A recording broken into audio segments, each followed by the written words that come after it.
orang yang jinak hatinya itu adalah orang yang sudah mengetahui akan hakikat perkara.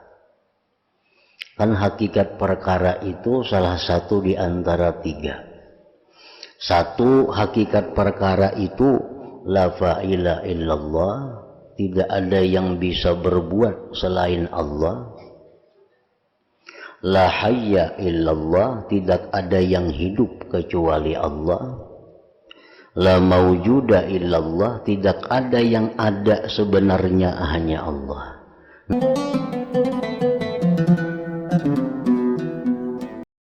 Makna kalam Imam Al-Ghazali rahimahullah wa nafa'ana bi'ulumih. Jikalau kamu bertanya, apakah tanda jinak hati dengan Allah itu? Apa tandanya orang yang hatinya jinak dengan Allah? Apa tandanya orang yang senang hatinya dengan Allah? Maka ketahuilah bahwa tandanya yang khusus adalah sempitnya dada daripada bergaul dengan makhluk.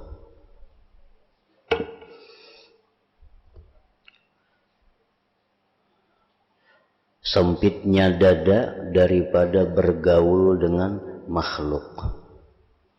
Artinya bergaul dengan makhluk itu inya merasa kada nyaman.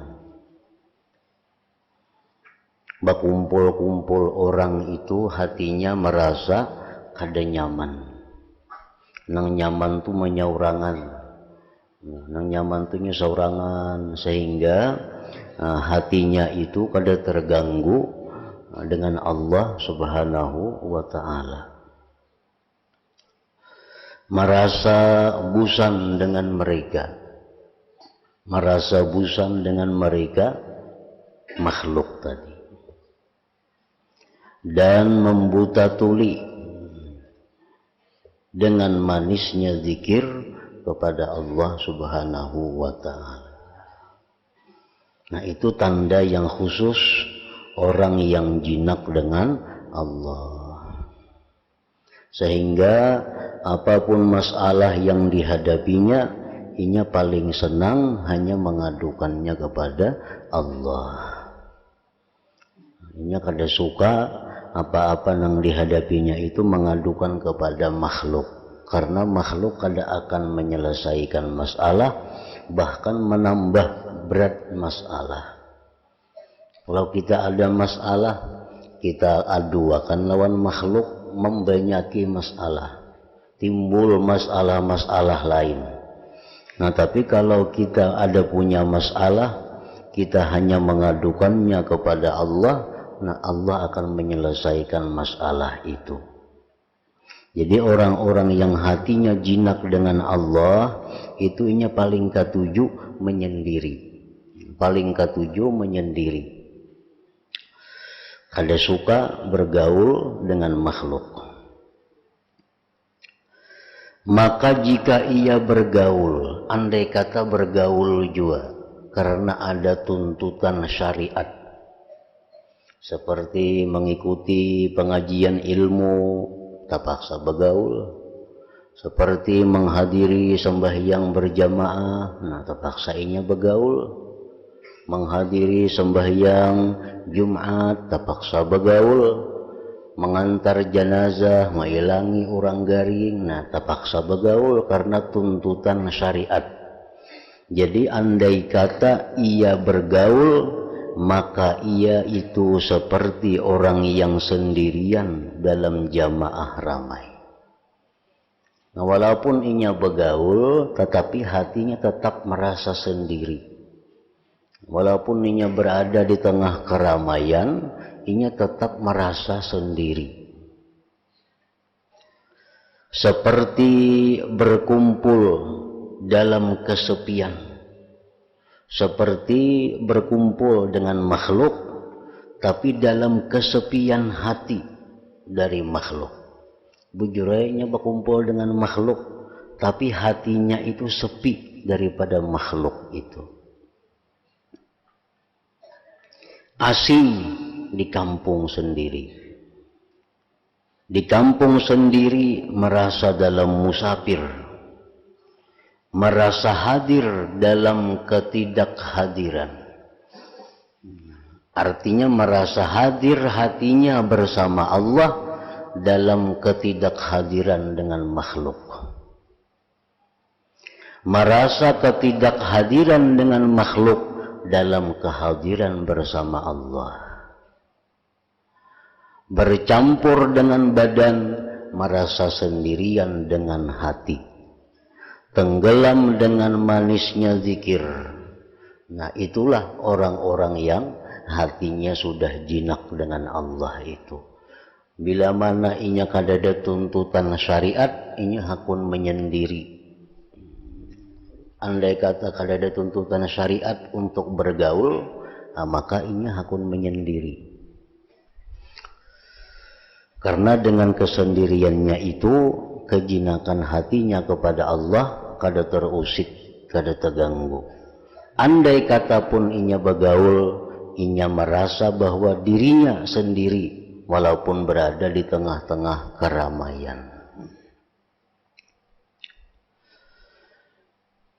Sebagaimana Sayyidina Ali karramallahu wajhah mengatakan pada menyipati mereka, Sayyidina Ali menjelaskan orang-orang yang jinak dengan Allah. Mereka adalah kaum yang diserang oleh ilmu akan hakikat perkara. Artinya, orang yang jinak hatinya itu adalah orang yang sudah mengetahui akan hakikat perkara. Kan hakikat perkara itu salah satu di antara tiga. Satu, hakikat perkara itu la fa'ila illallah, tidak ada yang bisa berbuat selain Allah. La hayya illallah, tidak ada yang hidup kecuali Allah. La mawjuda illallah, tidak ada yang ada sebenarnya hanya Allah. Nah, itu hakikat perkara. Orang-orang yang jinak hatinya itu, mereka sudah merasakan hakikat perkara itu. Jadi walaupun inya bergaul di tengah orang banyak, inya tetap merasa sendiri dengan Allah.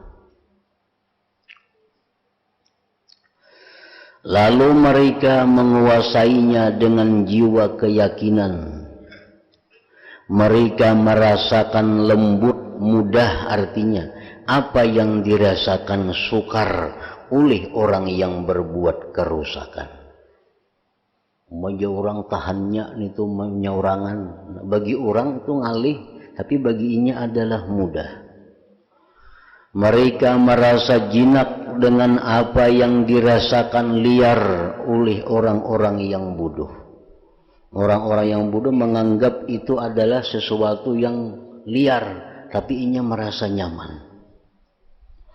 Mereka menyertai dunia dengan tubuh dan roh-roh mereka yang tergantung pada tempat yang tinggi. Jadi mereka itu menyertai dunia ini hanya dengan tubuh mereka.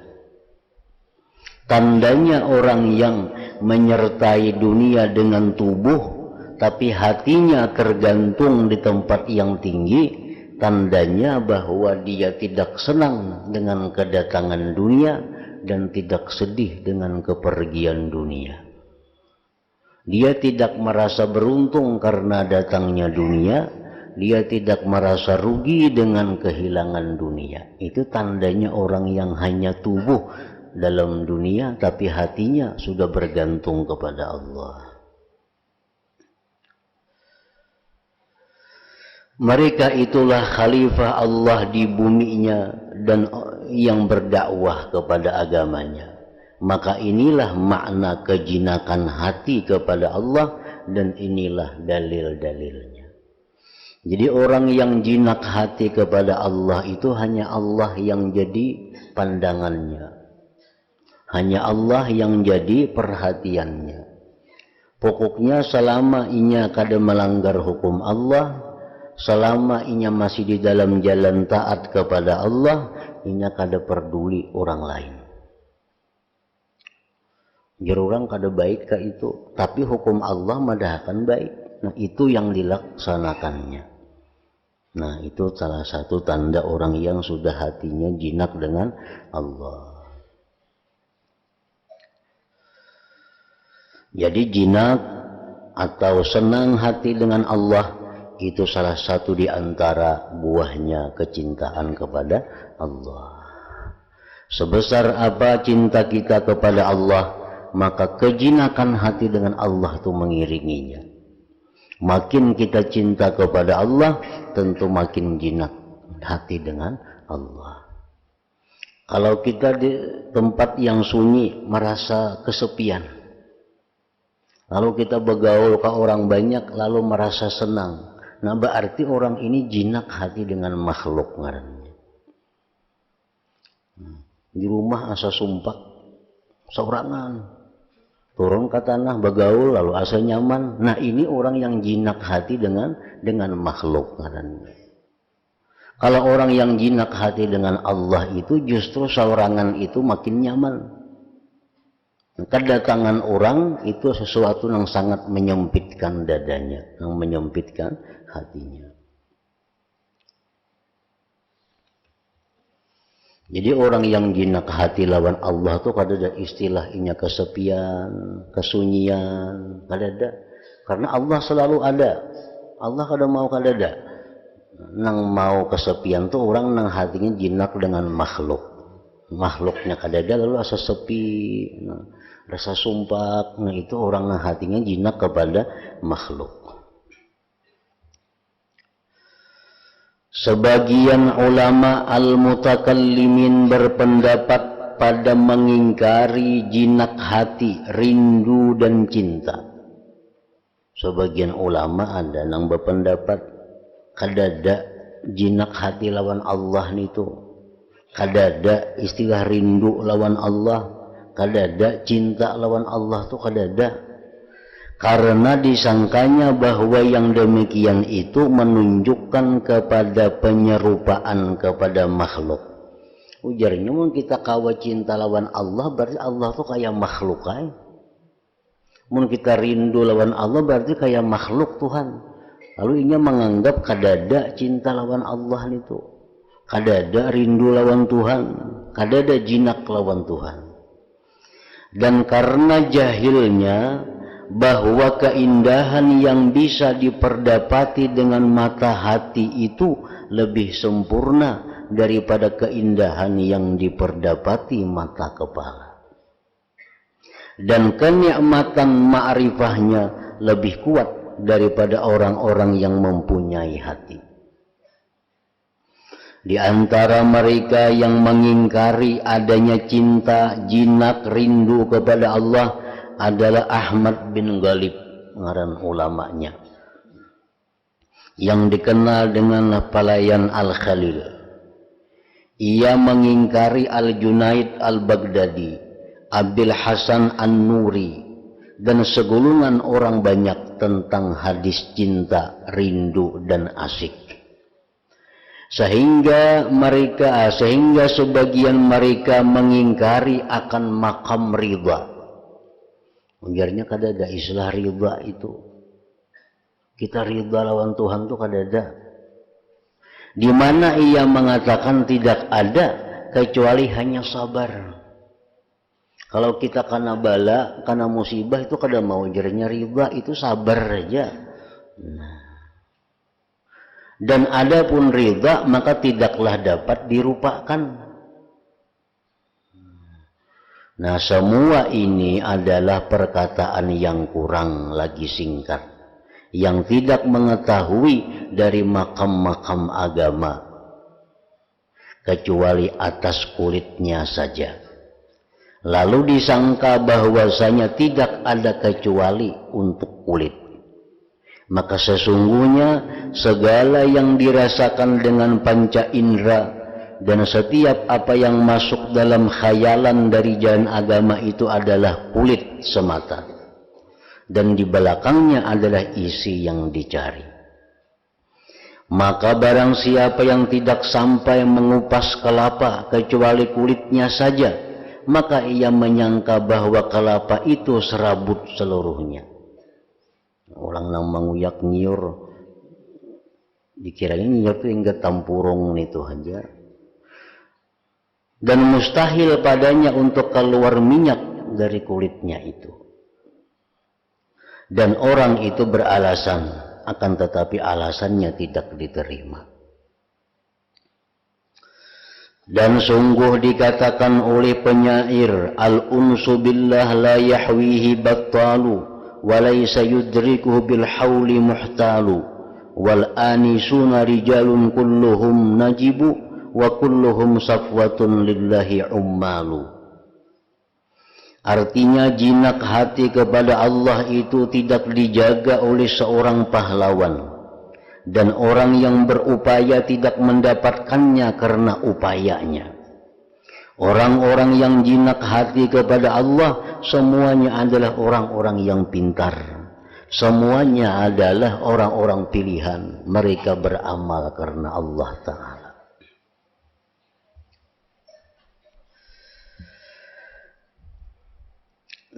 Penjelasan makna imbisat dan al-idlal yang dihasilkan oleh kuatnya kesenangan hati, al-uns. Jadi cinta kepada Allah itu membuahkan jinak dengan Allah. Jinak kepada Allah itu akan membuahkan imbisat dan idlal.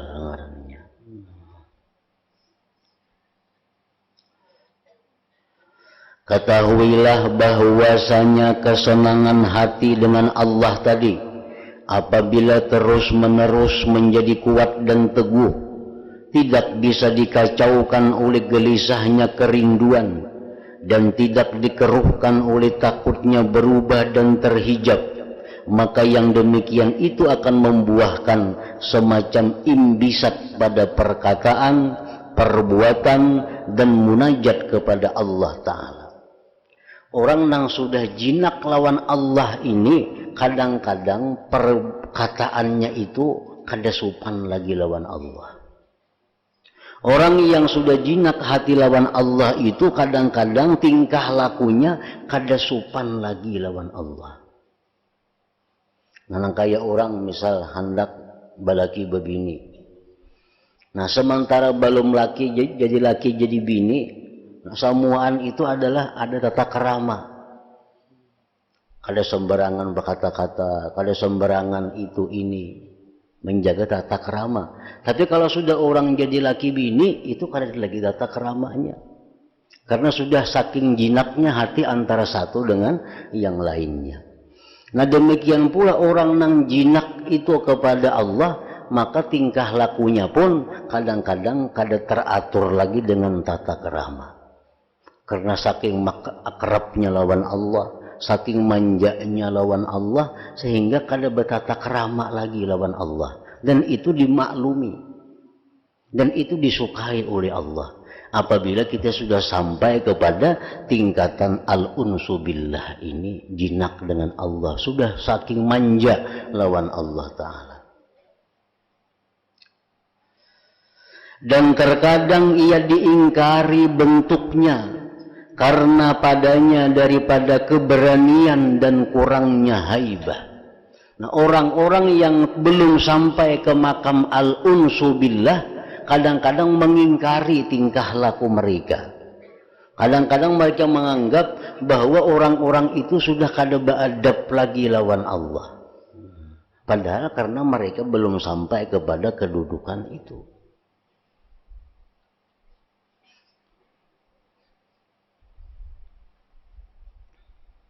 Orang yang saking jinaknya lawan Tuhan tuh, saking manjanya lawan Tuhan, kadang-kadang ia berdoa. Nah, menurut kita doanya itu kada beadab lawan Tuhan. Misalnya, ya Allah, hamba minta ini, nah, awas pian bila kada memberi ulun itu. Nah, mengawasi lawan Tuhan bisa. Nah, jadi amun kita nang kada duduk di makam situ kada beadab dan membahayakan. Tapi bagi orang-orang yang sudah begitu akrab lawan Tuhan, begitu manja dengan Tuhan, Tuhan senang dengan ungkapan-ungkapan seperti itu.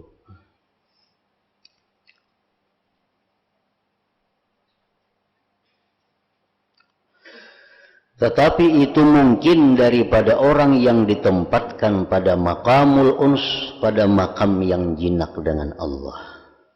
Dan orang yang tidak dinampakkan pada makam yang demikian, dan ia menyerupai dengan mereka pada perbuatan dan perkataan, niscaya ia binasa dengan sebab yang demikian dan hampir-hampir dalam kekufuran.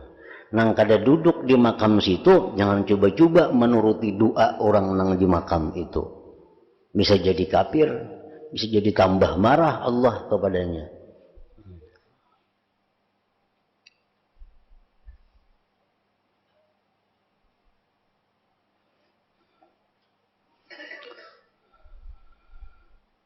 Dan contohnya adalah munajatnya Burkhin al-Aswad.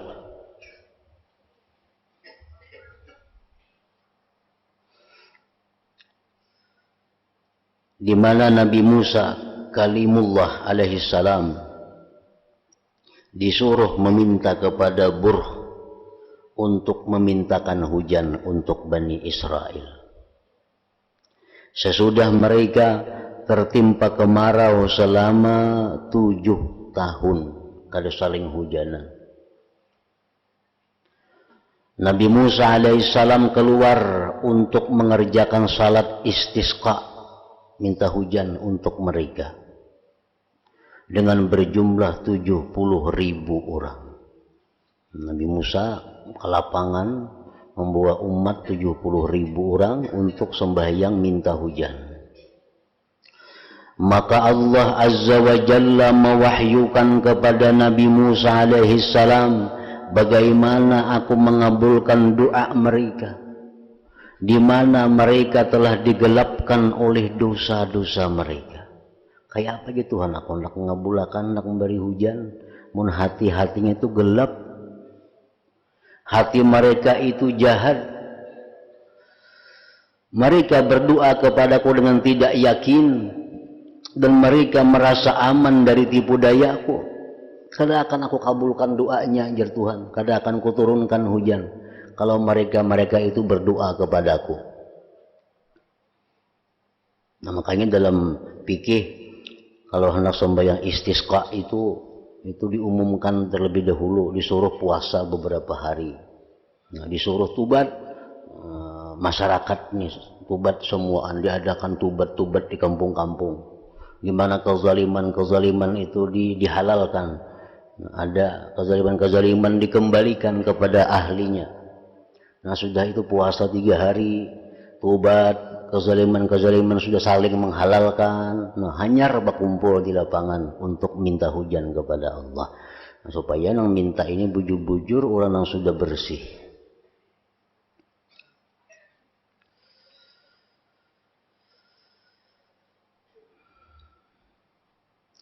Pergilah kepada salah seorang dari hambaku, ujar Tuhan, wahai Musa, engkau pergilah kepada salah seorang dari hambaku yang namanya Burkhin. Maka katakanlah kepadanya supaya ia keluar untuk melaksanakan salat istisqa.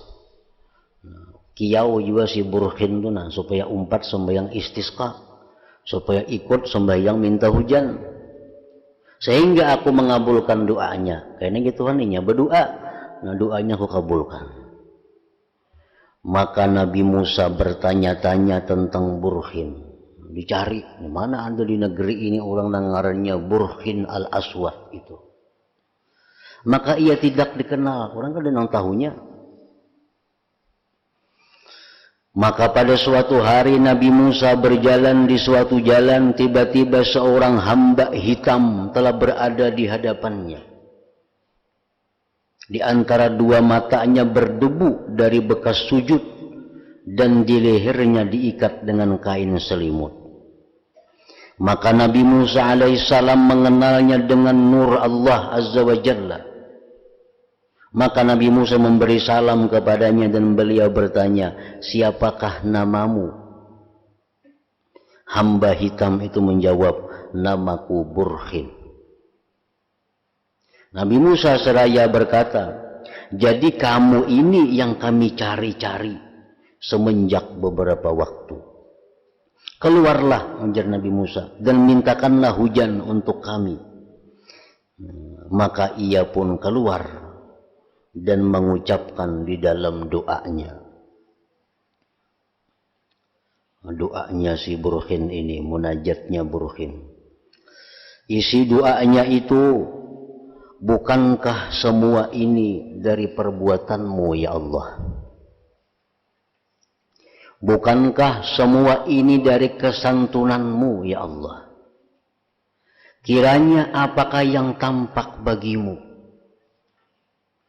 Adakah kurang atasmu mata airmu?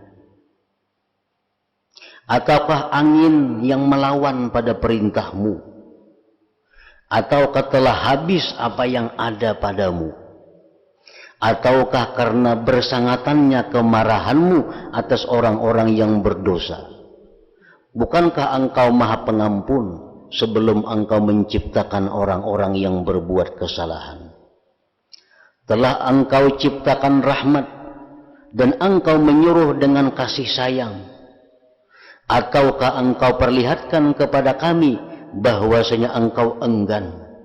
Ataukah engkau khawatir akan luput waktu, maka engkau segerakan siksaan? Yang meriwayatkan ini berkata, maka senantiasa Burkhin pada tempatnya, sehingga basahlah kaum Bani Israel dengan titisan air hujan. Artinya belum tuntung lagi Burkhin tadi berdoa, sudah hujan hari. Nah, karena Burkhin ini dalam munajatnya itu mengeritik Allah. Ya Allah, habis kayak ikan banyu. Jadi hujan nih orang nih. Atau angin kan melawan ada, pada aku membawa ke sini awan.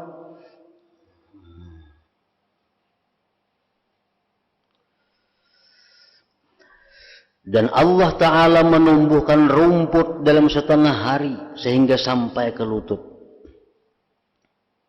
Orang yang meriwayatkan ini berkata, maka kembalilah Burkhin tadi. Muliknya. Sudah hujan hari. Lalu ia dijemput oleh Nabi Musa alaihissalam. Burkhin bertanya, bagaimana kamu melihat ketika saya mengadu kepada Tuhanku? Ujar Burkhin, kayak apa wahai Musa? Doa aku tadi lawan Tuhan kayak apa? Belum tuntung aku sudah hujan hari ya Burkhin. Bagaimana dia Tuhan menginsapkanku? Lalu Nabi Musa minta pengertian daripadanya. Kayak apa garang kan bisakah itu berdoa? Maka Allah mewahyukan kepada Musa, ujar Tuhan, sesungguhnya Burkhin itu membuat aku tertawa setiap hari 3 kali, ujar Tuhan. Nah, doa semacam kayak Burkhin ini kadang-kala dituruti oleh orang yang belum sampai kepada kedudukan al-unsu billah, yang sudah bujur-bujur manja dan jinak kepada Allah Subhanahu wa ta'ala. Dari Al-Hasan ia berkata, rumah-rumah dari bambu di Basrah terbakar, kebakaran. Maka tertinggal satu rumah di tengah kota Basrah. Di tengah kota Basrah itu yang tidak terbakar. Nah, di tengah-tengah ada sebuah rumah yang kada terbakar. Dan Abu Musa ketika itu menjadi amir kota Basrah, gubernur kota Basrah. Maka diberitahukan hal yang demikian kepada Abu Musa. Ujar orang, wahai gubernur, tadi kebakaran. Sekalinya ada sebuah rumah panangahan lagi, kada disentuh api. Ada sebuah rumah. Maka ia Abu Musa mengirim utusan untuk menemui orang yang mempunyai rumah yang tidak terbakar itu. Al-Hasan lalu berkata, kemudian utusan itu membawa orang tua kepada Amir. Nah, ini orangnya, nah ampun rumah, wahai gubernur. Ini ampunnya, nang rumah kada kebakaran tuh sidin ini nang ampunnya. Lalu Amir bertanya, wahai Syekh, wahai orang tua, bagaimana kejadiannya rumahmu tidak terbakar? Apa ada amalannya kah, ada syaratnya kah, ada apanya? maka rumah Hikam itu kada kebakaran sedangkan sekelilingnya terbakar. Orang tua itu menjawab, aku bersumpah kepada Tuhanku Azza wa Jalla supaya dia tidak membakarnya. Aku sudah berjanji lawan Tuhan, jangan hendak membakar rumahku lah. Kemudian Abu Musa radhiyallahu anhu berkata, sesungguhnya saya mendengar Rasulullah sallallahu alaihi wasallam bersabda, yakunu fi ummati qaumun sya'ithatun ru'usuhum danisatun thiyabuhum law aqsamu 'ala Allah la abarrahum. Artinya ada pada umatku suatu kaum yang kusut rambutnya, yang kotor pakaiannya. Seandainya mereka bersumpah atas Allah, niscaya Allah mengabulkannya. Nah itu syekh para orang tua tadi, orang yang sudah hatinya begitu jinak dengan Allah subhanahu wa ta'ala. Al-Hasan berkata, telah terjadi kebakaran di Basrah. Kemudian datanglah Abu Ubaidah Al-Khawwas, ia melangkahi api itu. Nah, ini api dilangkahi, dimasuki dalam api kebakaran itu. Maka Amir Basrah berkata kepadanya, wahai Abu Khawwas, wahai Abu Ubaidah Al-Khawwas, saya melihat kamu tidak terbakar dengan api itu. Abu Ubaidah Al-Khawwas lalu berkata, sesungguhnya saya bersumpah atas Tuhanku Azza wa Jal supaya dia tidak membakar aku dengan api. Amir lalu berkata, berazamlah engkau supaya api itu segera padam. Maka api itu pun padam. Abu Habsin pada suatu hari berjalan kaki. Lalu budak hitam Rustaki yang sedang bingung menghadap kepadanya. Maka Abu Habsin bertanya kepada si budak tadi, apakah yang telah menimpamu? Ikam ini pindah kebingungan nih, ada apa garang? Rustaki itu berkata, hilang himar ulun, dan saya tidak mempunyai himar selainnya. Kendaraan hilang. Kan himar itu kendaraan orang dahulu. Maka itu tuannya bisa ada sebuting. Yang menceritakan berkata, Abu Habsin lalu berhenti dan berdoa. Ujar Abu Habsin berdoa lawan Tuhan, demi kemuliaanmu, saya tidak akan melangkah satu langkah pun sebelum engkau kembalikan himar itu kepadanya. Wahai Tuhan, ulun kada bergerak pada sini nah, bila pian kada memulihkan himar orang ini. Maka muncullah himar itu pada waktu itu juga, dan Abu Habsin meneruskan perjalanannya. Nah itu contoh doa orang yang begitu manjanya, begitu jinaknya dengan Allah subhanahu wa ta'ala. Jadi kada ada lagi doa itu nang bismillah, kada ada lagi nang alhamdulillah, basalawat, kada ada lagi, langsung aja lagi. Karena orang sudah begitu dekat dengan Allah. Mungkin kita ini perlu berbismillah, berdoa, alhamdulillah, basalawat, macam-macam doa, hanya berdoa. Mungkin banyak kada kabulnya juga. Nah, orang ini alhamdulillah kada, basalawat kada, berdoa kayak itu aja.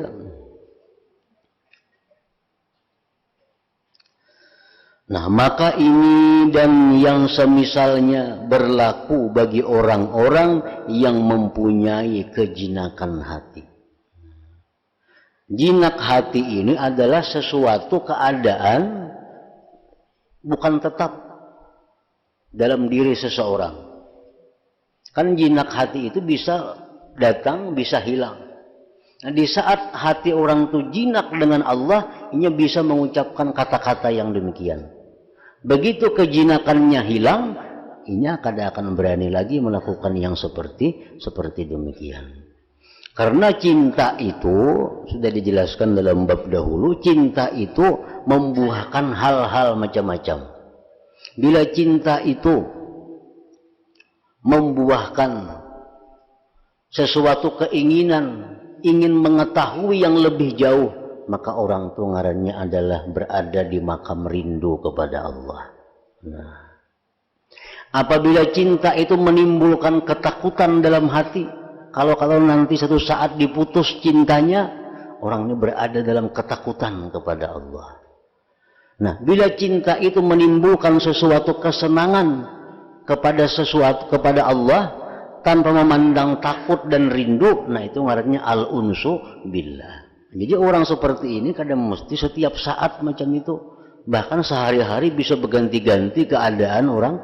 Nah, hari ini jam ininya hatinya jinak lawan Tuhan, lalunya berdoa lawan Tuhan kayak lawan kakawanan Bu Pandir.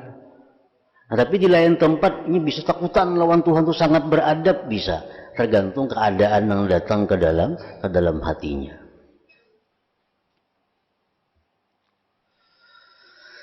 Maka ini yang semisalnya berlaku bagi orang-orang yang mempunyai kejinakan hati, dan tidaklah bagi orang lain ia bisa menyerupai dengan mereka. Nah, orang yang kada berada di makam itu kada bisa menyerupai seperti itu. Jadi artinya kejinakan lawan Tuhan ini kada bertunggu baharianan orang tuh kada.